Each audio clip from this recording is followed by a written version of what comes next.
Good morning. This is Brian with JB Warranties on the latest edition of the TradeTalk podcast. On this edition, we've got Mr. Jimmy Hiller of Hiller Plumbing, Heating, and Air. Mr. Hiller, thank you for joining us. Thank you. I appreciate you letting me join you today. Well, we appreciate you being here with us. We've been working with you now for several years. We appreciate you being on and sharing a little bit of your time with us. We know you're a busy guy. You got a lot going on. We want to get into some of the projects you've got, some of the irons you've got in the fire. But I think if we could, Tom, do you want to start with just a quick introduction? Yeah, I know Mr. Hiller's story very well. Him and I've talked over the years, and I'd really just kind of like an overview of the success you've had, Mr. Hiller, if you don't mind, please, sir. Okay, if you kind of want me to start at the beginning, when I got out of high school in 1984, I really didn't have any direction in my life, didn't know what I was going to do. And I'd already had my first child while I was senior in high school. And a good friend of my father's was a plumbing inspector. And they kind of got together and said, hey, Jimmy needs to learn a trade. He needs to find a way to be able to provide for his family. So him being a plumbing inspector, they decided that Jimmy was going to become a plumber. So in December of 1984, and I think if you look at the record books, it's the coldest December in the history of Nashville. So I was out there roughing in plumbing in apartments at that time. So I did that and worked for a couple different companies over the years. And then in 1989, I started thinking about, my life direction, where I was going with my life, and started making some steps and some plans to go in business for myself.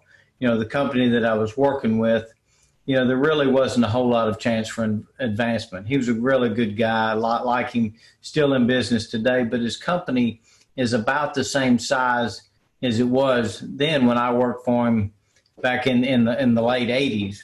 So I started making plans, was really going through a divorce late in 89, and my expenses were probably as low as they were ever going to be in my life.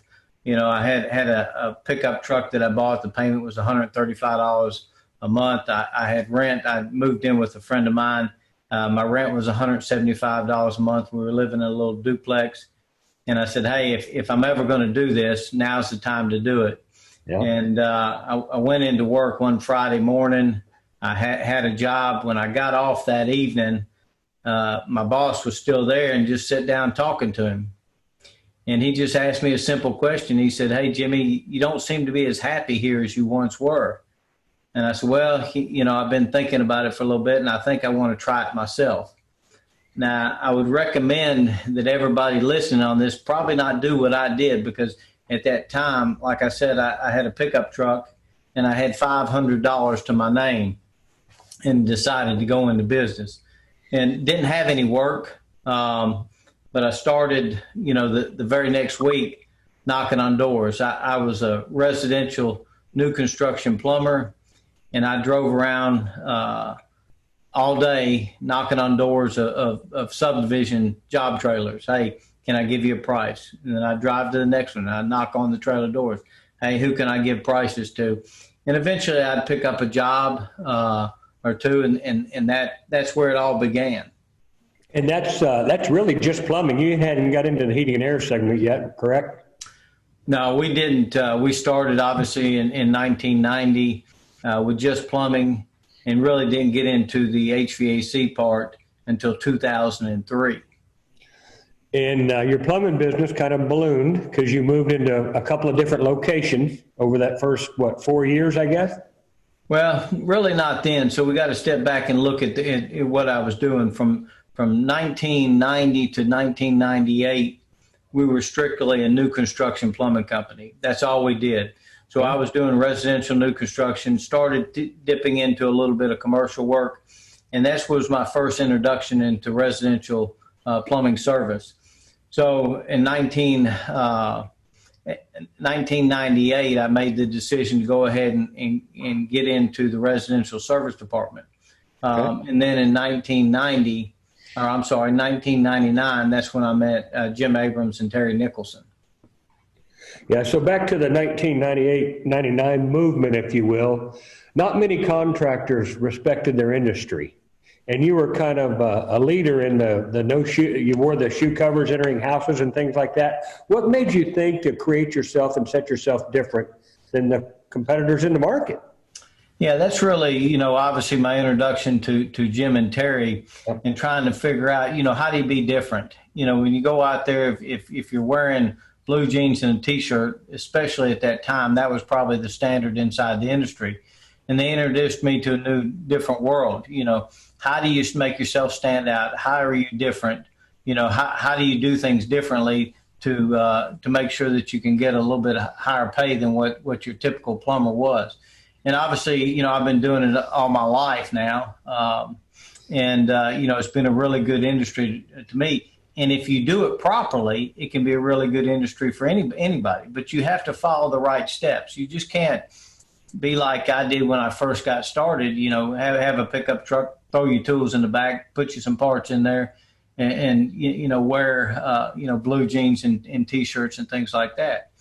I'll never forget, one of the contractors, and I've been blessed to have a lot of people over the years just give me little tips. I showed up at a job one time, and this gentleman had taken an interest in me. He was a few years older. And when I pulled up and I met him to look at this house, he pulled me aside after the job. He said, "Hey, Jimmy, if you ever want to be taken serious inside this industry, you're going to have to wake up and shave every day." That at that time, blue jeans, T-shirts, and if you felt like shaving, you shaved. If you didn't feel like shaving, you didn't. And that was one of the things that say, hey, you have to be professional. You have to look professional. You have to play the part of a professional industry, which is what we are. Yeah. Yeah. And then you created the Happy Hiller and the smiling face logo. Was that your doing, Jimmy, or did you counsel with other folks? Well, once again, I've been blessed over the years to be around a lot of really smart people. And I think that's the key to a lot of people's success, at least it has been with mine. You hear little things. So Jim and Terry obviously taught me about branding and how to brand my business, how to be different. There's most of the plumbing trucks out there in the industry that they've got a pipe wrench or a sewer machine or something on the side of the truck. And I wanted to be different. I wanted to stand out. And I wanted something that people would recognize my brand rather than my name. I was never foolish enough to believe that they would remember my name. But a smiley face, which is relatively a simple deal, they said, hey, put a smiley face on your truck. And when it started off, it was a 12-inch smiley face in the corner of the truck. And as we would add trucks and buy new trucks and relabel the trucks and wrap the trucks, that's when the smiley face became bigger and bigger. And then obviously we came up with the slogan we had today, which most people in our industry are afraid to offer the type of warranties that we do. Happy you'll be, the service is free. So when you go out and stand out in the marketplace and say, hey, we're here to serve you, we're here to take care of you. And for whatever reason, if you're not happy, we're going to stand behind it. We're going to do whatever we need to do to make it right by you, or we'll give you your money back. Most people are not willing to do that. What a slogan. Happy you'll be, or the service is free. That's fantastic. Now we've progressed all the way up to about 2004, I think, 2003. That's when you introduced HVAC. And then 2003. Yeah. In 2003, I was partnering with another gentleman here in town. And basically he came and knocked on my door and said, hey, Jimmy, you're building a pretty good plumbing business. I'm trying to grow my HVAC business. What if we helped each other? What if we passed out each other cards when we went to service calls? And maybe at a later time we can have a partnership. And I said, hey, man, that sounds like a pretty good plan to me. So we started doing that. Now you got to remember, in 2003 on Saturday mornings, I was the dispatcher. So I would take the calls and I would dispatch the calls to the technician. Yeah. So I got a call from a customer that said, hey, I've got water coming through my ceiling. Me being a plumber, obviously I sent a plumber out there to see what was going on. He got out there and said, hey, Jimmy, it's the condensate drain coming off the air conditioner. It was in the summertime. And so I picked up my cell phone and I called this other business owner on his cell phone. This was about 1 o'clock on a Saturday afternoon. By the time he called me back was 10 o'clock on Monday morning. Yep. So when I looked at what he was doing, and how he was operating his business, I knew that that wasn't the type of individual that I could partner with. He didn't have the same work ethic and customer service mind that I had. So I made the decision that, hey, I could not partner with him. A few days later, a gentleman knocked on my door and said, hey, Jimmy, have you ever thought about getting into the HVAC business? I said, well, as a matter of fact, I have. And that's when 2003, we started the HVAC side of our business. Did you go get your own license, Mr. Hiller, or did you hire somebody with a license? How did it work in Tennessee back then? Well, in Tennessee, I went and got my license. So, I've always felt like it's better for me to have the license. So everywhere that we have a location, I've gone and gotten the license myself to do that. So I once again, when I have the thought of going into a different trade, I started the steps of making sure that I was protected with those licenses. When I partnered with Jim and Terry in '99, really looking for a mentor to help me grow my business, somebody that's been there, done it before me and helped guide me. When I just made the decision to get into the HVAC business, I reached out to them again. And that's when I started getting the assistance in the HVAC side of the business. And then your HVAC took off very rapidly, it looks like, and you moved into a third Nashville location, and I think this is now up to 05, much bigger facility. Yeah, so one of the things that obviously we're already pretty substantial in the plumbing side of our business and growing the HVAC side. One of the things which is key, our very first year in the HVAC business, we did $1 million in revenue. So going from zero in sales to $1 million the very first year in HVAC was kind of unheard of, especially at that time. And then in 2005, you got to remember, I was still predominantly a new construction company. Residential plumbing new construction company. So in 2005, I had really just beaten my head up against the wall enough times with these general contractors that I made the decision I wasn't going to do that anymore. Now, you're right. In 2005, I purchased a new building, but it was under a lease agreement that I had to honor. So we weren't planning on moving into that until February of 2006. When we started looking at that, and then October of 2005, I had 3 contractors that I won't say blew up on me, but they were stressing me pretty big, and they weren't paying me. And that's usually what happens. They beat you up to get the job, and then they slow pay you throughout the job, and that's just not a very good business model to follow. So in October of 2005, I made the decision that, hey, I was going to get out of the new construction business. Well, getting out of the new construction business meant at that time I was giving up half of my revenue. So I was going from an $8 million company, and I was giving up $4 million the very next year, and really I was scared to death. Yeah. So once again, I reached out to Mr. Abrams, and I said, hey, this is the what I'm planning on doing, and I'm kind of scared to death. And just so happened Mr. Abrams was putting on a general manager's class in Tampa, Florida, that I attended in December of 2005. And really, that's really when my life and my business changed, because I spent 2 weeks down there, and that's when I came up with what I'm going to call my first real business plan, a step-by-step process of exactly what I need to do in 2006 to succeed in that transition that I was going from. Very scary time for me. Like I said, giving up $4 million in revenue, had just purchased a new building, which at the time I thought was way too big for me and way too expensive for what we were doing. So needless to say, I was scared to death. We went into 2006 and we replaced that $4 million in revenue that same year. So, and that's really when the acquisition started. So when we started looking at bidding jobs, managing construction jobs, took a tremendous amount of my time. And when I made the decision to get out of that and focus solely on the residential service and replacement business, that's when it really skyrocketed. So I replaced that $4 million in 2006. I made my very first acquisition in 2006, and then we've just kind of taken off since then. Wow. So today, help me understand the Hiller companies, if you will. You have how many locations across the state? So today we have 12 locations, And then we have really kind of 13. We've got a satellite location that we don't really operate out of, but it's more of a marketing. So it's a little satellite away from a satellite. So we've got one in southern Kentucky, one in northern Alabama, and really 10 in Tennessee, throughout Middle Tennessee. And you keep growing, and you've got your hands in several other different segments, if you will. Tell me a little bit about the Helping Hands program, if you don't mind.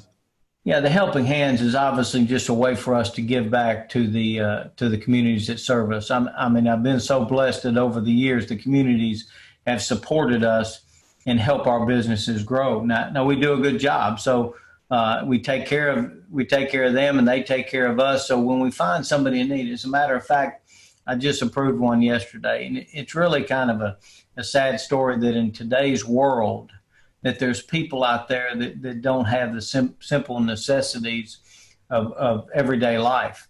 So yesterday we replaced a water heater for an 85-year-old woman that was on oxygen that didn't have the money to replace her water heater. We showed up at her house, and she's got 2 or 3 grandkids running around. Her daughter's living there. She's living there, and she's on oxygen. And I don't know how we could have left her without hot water.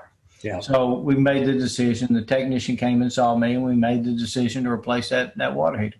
That is at no cost to her. So I got an email later on, saying how thankful that she was that we did that, and that I was her angel for the day. So, that when you get those emails and thank yous back, I've gotten emails from people where we've replaced their HVAC unit at no cost to them because they simply didn't have the funds. One of them was around Christmas time that the lady sent me an email saying, hey, I've never done this before. I've worked hard all my life, and I've never asked anybody for anything, but I simply do not have the money to replace my HVAC unit. And for the first time in my life, I'm afraid I might freeze to death. And as she was looking at the weather forecast coming out.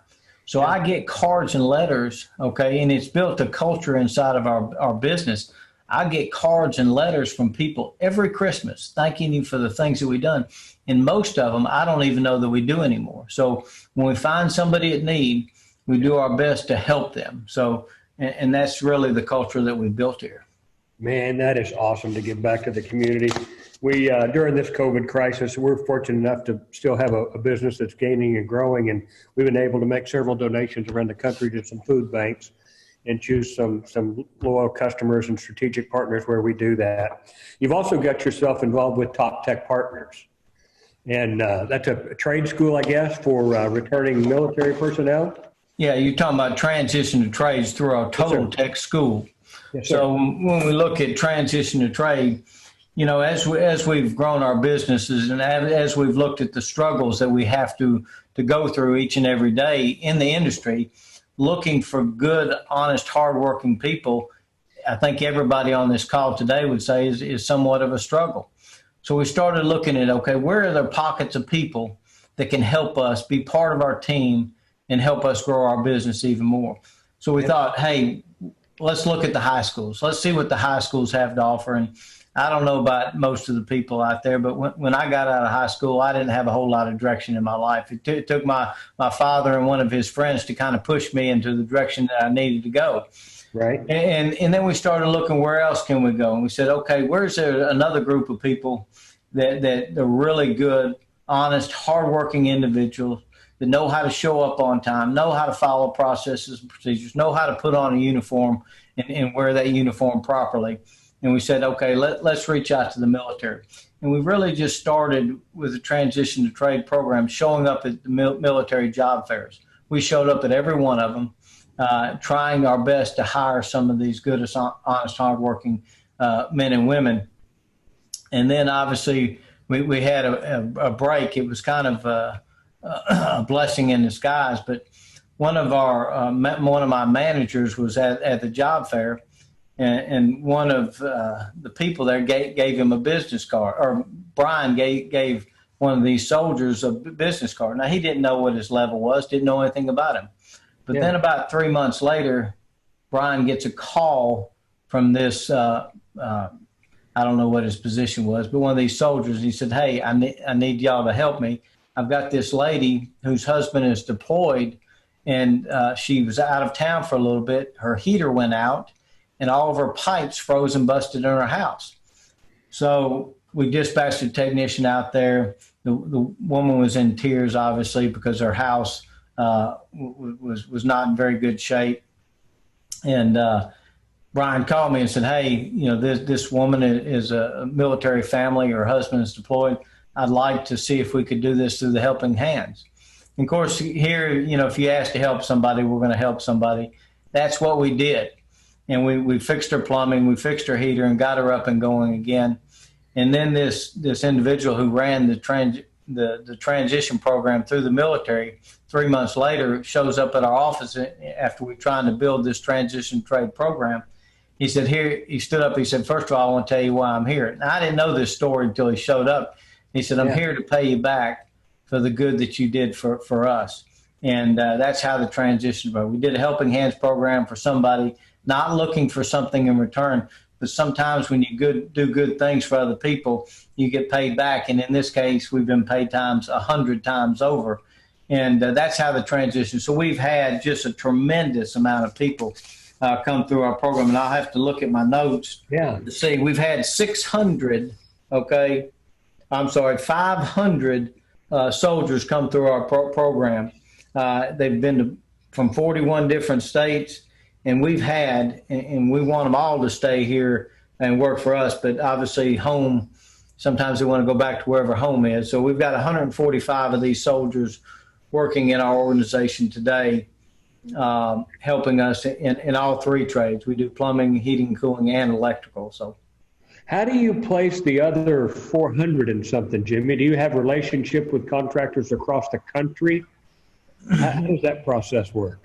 Yeah, that's really where Praxis S10 comes into play. So we have contractor partners all across the country, and we do everything we can to, as they find out, hey, I want to go to Denver, Colorado, because that's where home. Then we reach out to our Praxis partner in Denver, Colorado, and say, hey, we've got a soldier. We'd like to link up with you. We'd like for you to give him an interview and see if he couldn't become part of your team. And I can't remember how many we've done now, but we've done dozens and dozens across the country, and always here. These are great individuals. They're great for my business. They're great for the trades. So we've been blessed that's really been a big part of our business. The Praxis S10 group, if I remember correctly, you and Terry and your group of partners, if you will, that launched in 2016. Is that correct? I think that's when we got that started. Yeah, that's correct. In 2016, I co-founded Praxis S10 with Jim Abrams and Terry Nicholson. So, it's a strategic mentoring organization, and it's the only strategic mentoring organization inside the industry. When you look at some of these other so-called industry experts, that some of them have never even been inside of our trades, have never operated a business in what we do every single day. Some of them have been in the industry, sold their business, and don't operate in the industry anymore. The reason we say we're a strategic organization is because we assist and we help people figure out what they need to do with their business. The first step that we do when we meet with some of these individuals is say, okay, where is your business at today? Where are you at today, and where do you want to take your business? And then we come up with a step-by-step plan on to take them exactly where they want to go. We had the privilege of being invited down to, I think it was Sarasota last fall, Jimmy, and you and Terry were up on stage, and to tout you and how you've recommended JB Warnies across the country. You're up there, and I think your key focus of that opening speech, if you will, was don't run a no-charge service call. Buy a warranty, whether it's a one-year plan, a 2-year plan, or Hiller does a very nice job of upselling to 5 or 10. Has that worked for you over the last 3 or 4 years? Yes, I think when you start looking at what contractors have done inside the industry, and don't get me wrong, I love all the manufacturers that we part with. They're good partners with us. without a doubt. But the labor portion of the warranties are on the contractor's back. So when you look at it, depending on what it was, many years ago, the standard in the industry was 1 year. Mm-hmm. And then people started giving, when they started coming up with 5-year parts, people started tagging on 5 years labor to it. And then they came out with 10-year parts. And then people started saying, we're going to give you a 10-year parts and labor on it. Well, for a contractor to carry that burden for 10 years is just a tremendous burden. So, one of the things when I say is, I want to get paid on every service call. Yeah. Well, that's where the JB warranties come in. So we look at it inside of our organization, and we've done all these mistakes. And that's why I think it's important when you look at what you're doing, that you find a mentor that's going to help guide you and take you places that they've already been. That's why the strategic mentoring part of it is so important, because, I've been doing this for 30 years. I've made about all the mistakes that any individual can make inside these industries. And if I can use my experience and prevent somebody else from making the same mistakes that I did, that's what I want to do. And that's why my partnership with Jim and Terry, they had already been there. They'd already done that. And they are, their job is to help, and our job is to help other individuals not make those same mistakes. So when people, and we fell into the trap, we started offering the 10-year parts and labor warranty, and we found out over the period of time that it was really eating our lunch. When you're making a 10-year commitment to an individual to cover any warranty problems that they have with that, it's a tremendous burden. And you don't know what's going to happen and when it's going to happen. So we made the decision, obviously, that we don't want to. We want to get paid on every job that we do.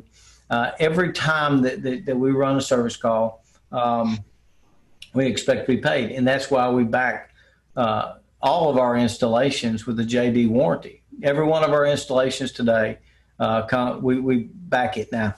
We pay for the 2-year labor warranty. If the customer wants a 5-year warranty, we pass that cost on to them. If they want to be covered for 10 years, we pass that cost on to them.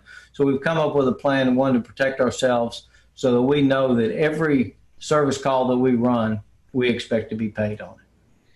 So I appreciate the time this morning. I know I've kept you a little longer than we wanted, but a couple of questions, if you don't mind sharing, because I'm sure people around the country have heard of Hiller. But currently today, how many employees, ballpark annual sales revenue? Share a little bit about some of your success, because it's something you got to be very proud of. Yeah, we've got somewhere around 600 employees. Like I said, 13 locations. And this year we'll finish up over $100 million in sales. So it really hasn't been a bad run for me, starting out with $500 to my name, a pickup truck, 600 trucks, fully stocked trucks, all lettered and marketed the exact same way, and building a business that does over $100 million in revenue. Do you are you currently outside of the state of Tennessee? It seems like you might have some geography touching Tennessee. I can't remember. Yeah, and we have one in southern Kentucky and one in northern Alabama. And obviously we're constantly looking to continue to grow our business through acquisition. Yeah. Well, I appreciate the time. One other thing I almost forgot. Congratulations. There's a Jimmy Hiller Jr. that was just recognized as a 40 under 40. Is that correct? That's correct. The Nashville Business Journal here, put Jimmy as one of the young people to watch, right? And so he's doing a great job. He's the operations manager here at Hiller. He gets to do a lot of the traveling that I used to have to do all the time. So yeah. Well, you've been a great partner. You've had great success. We really appreciate the opportunity to visit with you. You've introduced us to hundreds of contractors through Praxis. So Jim and Terry, thank you guys as well. It's been a great working relationship, and I look forward to the future. Okay, sounds great. We appreciate your time today. All right, sir. Thank you.